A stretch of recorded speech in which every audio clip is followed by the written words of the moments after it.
lumaon, nagtipon ang mga centurion sa sparring grounds ni Duke Agnes. Dalawang lalaki ang lumapit kay Rolls at nagtanong kung siya, si Gort, at si Lloyd ay talagang natalo sa ikalawang anak ng Duke. Nang manatiling tahimik si Rolls, ang isa ay nanukso kung gaano siya katahimik, habang ang isa naman ay nagbiro na baka ang lahat ng bullying na iyon ay nagbigay sa kanya ng parehong sakit na mayroon siya noon. Ipinaliwanag ng isa sa kanila na isang Crimson Knight ang tumawag sa kanila doon, at nang magtanong ang isa kung bakit, nahulaan niyang ang pagsasanay ay magiging mahirap. Pagkatapos ay may isang bagay na nagpatingin sa mga sundalo. Dumating si Cain, at ang mga centurion ay natulala nang makita si Joshua kasama niya. Sa pagkakakita sa bata, natulala si Rolls sa takot at naisip kung bakit narito ang halimaw na iyon. Inihayag ni Cain na ang Earl, ang protagonist, ang magsisanay sa kanila ngayong araw. Humakbang. Ang Joshua, ipinakilala ang sarili, at idineklara na siya ang mamumuno sa session. Ang mga sundalo ay natulala nang marinig ang dating paypang bata na nagsasalita ng napakalinaw at napakalakas. Sinabi ni Joshua na haasain niya ang kanilang personal skills dahil sila ay nakatadhanang maging mga hinaharap na leader ng vanguard sa digmaan. Gamit ang isang matigas na tingin, inutusan niya silang lahat na lumaban sa kanya ng sabay-sabay upang ma-judge niya ang kanilang level. Tumawa ang mga lalaki, hindi makapaniwala sa katatapos lang nilang marinig. Kahit si Cain ay nag-alala, naalala kung gaano kalakas ang mga centurion. Tinukso ng mga sundalo ang kanyang tiwala sa sarili, sinasabing masasaktan lamang siya at kinuha ang utos bilang isang insulto. Nang walang babala, kinuha ni Joshua ang kanyang spear mula sa kamay ni Cain. Pagkatapos ay bumaba siya patungo sa mga centurion, itinuturo ang spear kay Rolls. Tinanong ng protagonist kung iniisip din ba niya na ang utos ay isang uri ng biro. Natatakot, mabilis na sinabi ni Rolls na hindi. Hindi niya iniisip na ito ay absurd. Malamig siyang inakusahan ng Joshua sa paglabag sa kanyang pangako at pagsasabi sa iba, batay sa kung paano sila nag-react. Lumuhad agad si Rolls at nagmakaawa ng kapatawaran. Isinaksak ni Joshua ang spear sa lupa at sinabing ang sundalong iyon ay hindi. Pinagalitan niya ang sundalo sa pagtatapon ng kanyang ikalawang pagkakataon. Pagkatapos insultuhan si Lucia, gusto ba niyang matapos tulad ng dalawa niyang mayabang na kaibigan? Ang ibang mga centurion ay natulala nang malaman nilang ang 9 na taong gulang ay talagang tinalo sina Lloyd at Gort, kahit na ang lalaki ay nagmamakaawa sa kanyang mga paa. Hindi siya papatawarin ng protagonist. Gayunpaman, bilang respeto kay Duke Agnes, hinayaan niya ang sundalo na panatilihin ang ilang dignidad. Pagkatapos ay sinabihan siya ng bata na bunutin ang kanyang sandata. Kung mananalo siya sa duel, maliligtas siya. Kinuha ni Rolls ang pagkakataon, nagdesisyon na mas gusto niyang bumagsak na lumalaban tulad ng isang lalaki. Nag-atubili siya, ngunit naisip na may tsansa pa rin siya. Si Joshua ay siyam pa lamang, kaya baka makapanag siya kung gagamit siya ng talino.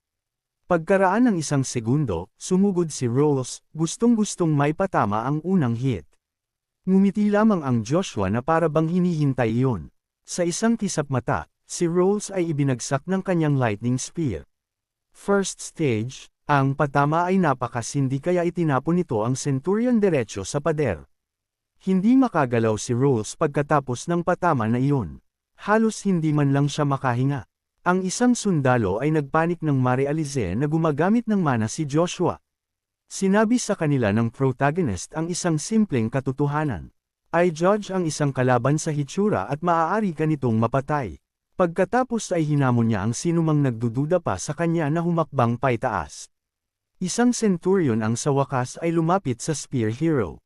Bunsod nito, ang lalaki ay hindi mapilit ang sarili na bunutin ang kanyang sandata. Sa halip, lumuhad siya sa isang tuhod at binati si Joshua bilang 23rd Centurion leader. Pagkatapos noon, ang mga leader at ang natitira ay yumukod sa batang Earl ng House Agnes. Hindi maitago ni Cain ang kanyang ngiti. Mas maganda pa ang ginawa ng Joshua kaysa sa inaasahan niya, at lihim na nangako si Cain na paglilingkuran siya gamit ang lahat ng mayroon siya.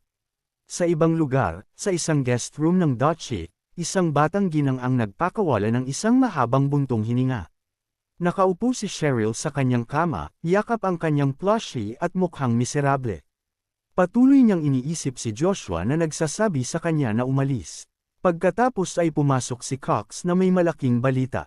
Ang Imperial Knights ay darating sa Agnes sa lalong madaling panahon. Humiga si Cheryl, pabalik sa kama at sinabihan itong huwag siyang iritahin ngayong araw. Nag-alala si Cox, kakaiba ang ikilos nito buong umaga, kaya tinanong niya kung may nangyari ba. Irritated pa rin, sinabihan siya ni Cheryl na itigil ang pag-abala sa kanya at nagtanong tungkol sa mga utos ni Duke Font. Noong oras lamang na iyon naunawaan ni Count Cox na lubos na niyang nakalimutan ang mga iyon. Nang ipaalala sa kanya ni Cheryl kung bakit sila naparito sa duchy, nagmadali si Cox na isagawa ang utos ng kanyang lord. Nang sumara ang pinto, nagmumble si Cheryl tungkol sa kung gaano nakakairita ang lahat ng ito. Sa opisina ng Duke, sinabi ni Duke Agnes na nabasa niya ang kanyang ulat at tinanong kung talagang pinatay niya si Rolls. Kinumpirma niya ito. Ipinaliwanag ng protagonist na ininsulto ni Rolls si Lucia at sa batas ng militar, ang pagtuya sa isang aristocrat ay nararapat sa kamatayan. Inamin ni Duke Agnes na baka pinatumba rin niya ang mga bullies na iyon. Bagaman pinanghihinayangan pa rin niya ang pagkawala ng isang centurion, tinanong ng Joshua kung nakikita ba ng kanyang ama ito bilang pambatang galit. Tinanong ng Duke sa halip kung bakit niya ginawa ang pinili na iyon. Sinabi ni Joshua na kailangan niya ng higit pa sa lakas upang patunayan ang sarili, lalo na't kamakailan lamang ay kilala siya bilang isang illegitimate, stable boy. Nang hindi pa rin nakakasunod ang Duke, ginawa niya itong mas malinaw. Ginamit niya ang takot ng mga sundalo sa kanyang kapangyarihan upang makuha ang kanilang respeto. Ginawa niya ito upang ipagtanggol ang kanyang karangalan at ang kay Lucia, at ang paggawa nito sa harap ng lahat ng mga centurion ay nagpatunay na siya ay tunay na anak ng Duke. Sa bagay na iyon, sa wakas ay naunawaan ng kanyang ama. Tinapos ni Duke Agnes ang usapan at ipinaalala sa protagonist na maghanda para sa kanyang mana evaluation mamayang araw. Tinanong din niya kung alam ng Joshua na ang Imperial Knights ay ipinadala. Sinabi ng Joshua na oo at aalis kapag handa na siya. Hindi nagtagal, ang Golden Lion Crest ay kumikislap sa araw. Si Armstrong, first captain ng Golden Mail Knights, ay mukhang thrilled. Ang magkaroon ng parehong Agnes Earls na maging C-rank knight sa napakabatang edad ay kahanga-hanga. Ngunit ang captain ng Crimson Knights ay nanguyam na ang isa sa mga geniuses na iyon ay ang illegitimate son lamang ng isang concubine. Nagalit si Armstrong nang magpahiwatig si Shiffan na ang kanyang sariling lugar ay maaaring mabantaan kung si Joshua ang magiging duke sa halip na ang unang anak. Bago pa ito lumala, dumating si Duke Agnes at pinagalitan sila sa pag-aaway ng ang Imperial Knights ay malapit ng lumitaw. Ang dalawang captain ay sumaludo ng sabay, bagaman may isang bagay na nakakuha ng atensyon ni Armstrong. Tiningnan niya ito at naisip na ang ikalawang anak ay mukhang napakahina. Ang isip na iyon ay natapos ng mahinahong inihayag ni Joshua na ang Imperial Knights ay dumating na. Ang kanilang grand carriage ay gamulong papasok, binabantayan ng isang malaking mounted escort sa lahat ng panig. Kahit ang Crimson Captain ay humanga at naisip kung sino ang mga ngailangan ng escort na ganoon kabigat. Pagkatapos ay may lumabas mula sa Golden Carriage. Isang batang nakangiting noble ang lumitaw at nagsabi na ito ang tahanan ng isa sa mga 9 stars. Natulala ang Duke. Ipinadala ng Emperor ang 4th Prince ng Avalon. Si Joshua ay nag-apoy sa galit sa sandaling nakita niya si Caesar von Britain. Ang lalaki na magtataksil at magsasaksak sa kanya sa likod balang araw ay lumitaw ng mas maaga kaysa sa inaasahan. Sa ibang lugar, isang batang knight ang itinapon ng mana. Natalo at nanginginig, nagmakaawa siya kay Sir Joker para sa awa. Tiningnan siya ni Joker ng malamig at patuloy na pinarurusahan. Ang kebel na lalaki na. Ito ay si Joker, captain ng First Army ng Imperial Knights, at tinukso niya ang nakababatang knight sa pagtatangkang magmakaawa. May isang taong hindi umasa na narito si Joker. Sinabi ng bagong dating na walang sinuman ang maghahangad na sumali sa Palace Knights kung itatreto ni Joker ang bawat rookie sa ganitong paraan. Binaliwala ito ni Joker, tinatawag silang mga arrogant mana users. Curious, tinanong ni Joker kung bakit dumating ang kabilang knight. Ang sagot ay simple, isang gawain mula sa Agnes Duchess, at inaasahan na isasagawa ito ni Joker. Bumalik sa Agnes Mansion, nakatayo si Joshua nang mukhaan sa traidor mula sa kanyang nakaraan.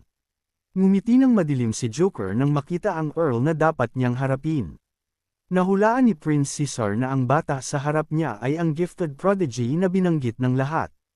Tinitigan ng protagonist ang hinaharap na emperor gamit ang purong galit at paghihiganti sa kanyang mga mata. Sinabi ng lalaki sa tabi ni Caesar sa Earl na magpakita ng maayos na respeto sa prinsipe. Sumagot si Joshua gamit ang isang bitter na ngiti na tanging ang emperor lamang ang nararapat sa respeto ng bawat knight sa empire bilang pinuno ng Avalon. Pagkatapos ay idinagdag niya na ang fourth prince ay walang ginawa para makuha ang kanyang respeto. Agad na gumalaw ang Imperial Knight sa pagitan nila at ang red-haired na lalaki ay tinawag ang Joshua na isang crazy brat.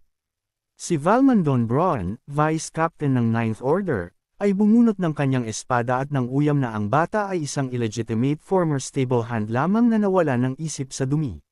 Sumagot si Armstrong sa pamamagitan ng pagbunot ng sarili niyang espada. Tinukso siya ni Valmon sa pagtatanggol sa isang illegitimate child sa halip na kay Duke Agnes. Sumagot si Armstrong na si Joshua ay tunay pa ring miyembro ng House Agnes. Ang tensyon ay naputol nang magpakawala si Duke Agnes ng kanyang mana at pinatigil ang dalawang lalaki, nagtatanong kung may death wish ba sila na makipaglaban sa harap ni Caesar. Natulala si Falmon sa crushing pressure mula kay Aidan Pond Agnes, isa sa mga 9 stars. Isinisi ni Aidan ang kanyang bastos na mga salita sa pagsisimula ng sagupaan at inutusan siyang humingi ng paumanhin kay Caesar. Ngunit ang fourth prince ay nagulat sa lahat sa pagsasabing si Joshua ay tama talaga. Nagbabala ang blonde knight na si Caesar ay kumakatawan sa empire, ngunit sinabi ng prinsipe na wala pa siyang tunay na authority at ang pag-arte sa pride ay makakasakit lamang sa sarili. Sumang-ayon si Caesar na isa lamang tao ang nararapat sa pinakamataas na papuri ng isang knight, tulad ng sinabi ng protagonist. Sinabihan niya ang Imperial Knights na umatras at sinabing ang kanyang ama lamang ang karapat-dapat sa respetong iyon. Pagkatapos ay ipinaalala ni Caesar sa Joshua na ang isang knight na walang mga gawa para patunayan ang sarili ay may mga walang katuturang salita. Alam niya ang trick na ito ng maayos, palaging pinipilit ni Caesar ang mga bagay gamit ang smooth talk, ngunit sa pagkakataong ito ay hindi magiging tulad ng kanyang unang buhay. Iniisip na kung paano niya papatayin ang traidor sa kanyang pick, mahinahong sinabi ni Joshua na handa na siya para sa test. Agad na tinukso ni Joker ang Earl sa pagiging napakatapang sa harap ng prinsipe. Pagkatapos ay magalang na hiniling ng First Army Captain kay Caesar na hayaan siyang humawak sa mana test ng protagonist at tingnan kung ang kanyang skill ay tumutugma sa kanyang bibig.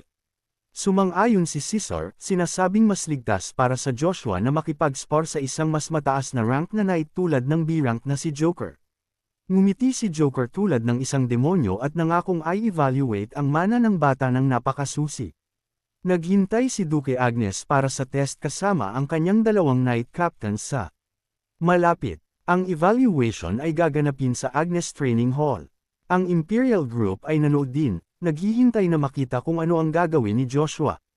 Nang pumili siya ng isang iron rod, kinuha ito ni Joker bilang isang insulto at nagsimulang magsalita tungkol sa kawalan ng respeto sa prinsipe. Pinutol siya ng protagonist, sinasabing labis na nagsasalita si Joker, pagkatapos ay nagbiro na baka ang Imperial Knights ay pinipili sa kung gaano sila kadaldal. Sumagot si Joker na ang manners ng Joshua ay itatama at nagsimulang ipaliwanag na ang test ay magiging isang spar upang sukatin ang kanyang mana. Bago pa siya makatapos, si Joshua ay biglang nasa harap na mismo ng kanyang mukha kasama si Lucia. Sa huling segundo, nakayanan ni Joker na harangan ang patama ng bata. Nagulat siya kung gaano kadens ang mana na dumadaloy sa staff. Itinapon ni Joker ang spear sa tabi, nang uuyam na ito ay isang stick lamang at nagke-claim na matatalo siya kapag nakalapit na siya. Ngunit matagal nang nasolusyonan ng protagonist ang kahinaang iyon. Sa pamamagitan ng brutal na training, umindayog siya mula sa itaas at pilit na pinatigil si Joker sa kanyang pagsuong para hamarang. Sinimulan ni Joshua ang pag-ipon ng kanyang mana.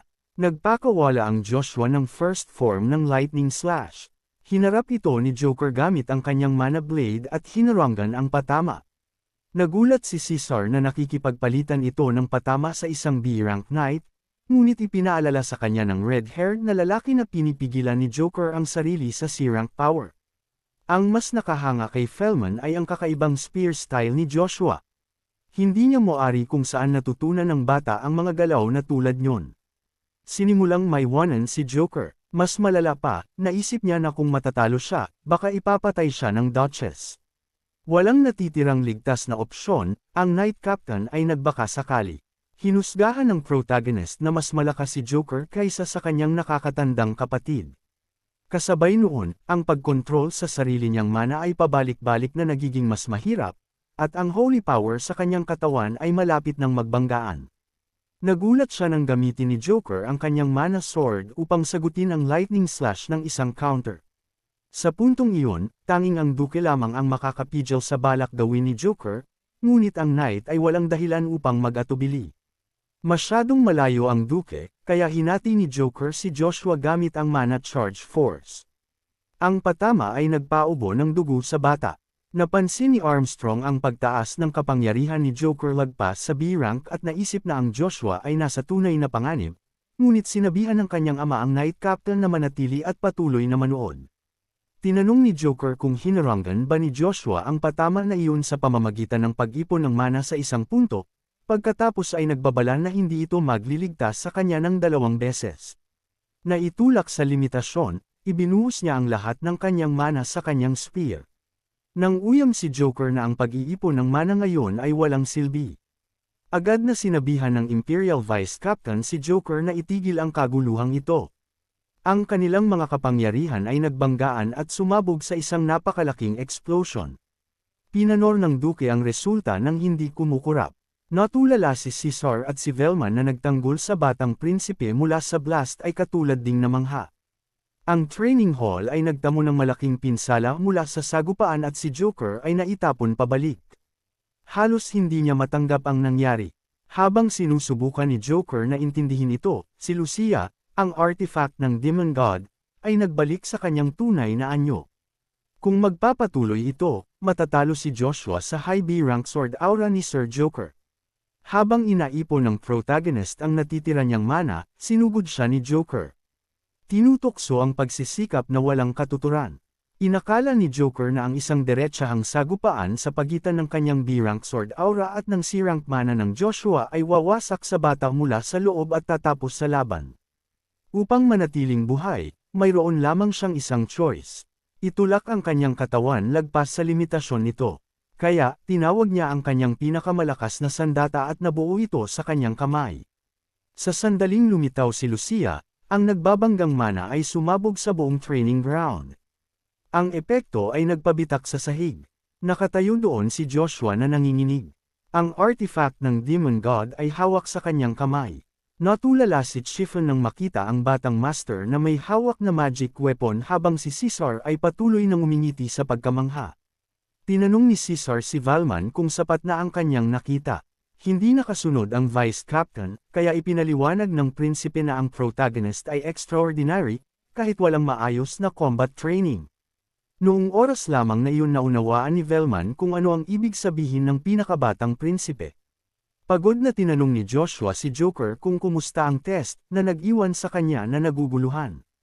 Ipinuntos ng Joshua na naharangan niya ang patama ni Sir Joker. Sumabog ang galit ni Joker, at nangako siyang hindi pa ito tapos. Sumingit ang Imperial Vice Captain, nagpasalamat kay Joker, at tinapos ang mana evaluation doon. Lubos na humanga si Velma na ang isang 9-year-old ay nakaharang ng isang B-rank attack sa panahon ng isang C-rank test. Inamin niya na maling hinusgahan niya ang pinakamagaling na genius ng Empire bilang mas mahina noong una silang magkita. Pagkatapos ay itinaas ni Valman ang kanyang boses at inihayag ang desisyon ng 4th Prince para kay Joshua. Hindi kailanman nag-alala ang Joshua sa pagpapatunay na siya ay C-rank, ngunit masyado siyang pagod para makipagtalo, kaya hinayaan niya itong mangyari. Kahit pagod na pagod, tumayo siya ng matatag sa harap ng Imperial side nang hindi nanginginig. Ngumiti si Caesar at pumalakpak sa Spear Prodigy. Tumangging magpakita ang protagonist ng anumang kahinaan sa mga traidor na iyon. Maghihintay siya at babayaran sila ng parehong kalupitan na ibinigay nila sa kanya sa kanyang nakaraang buhay.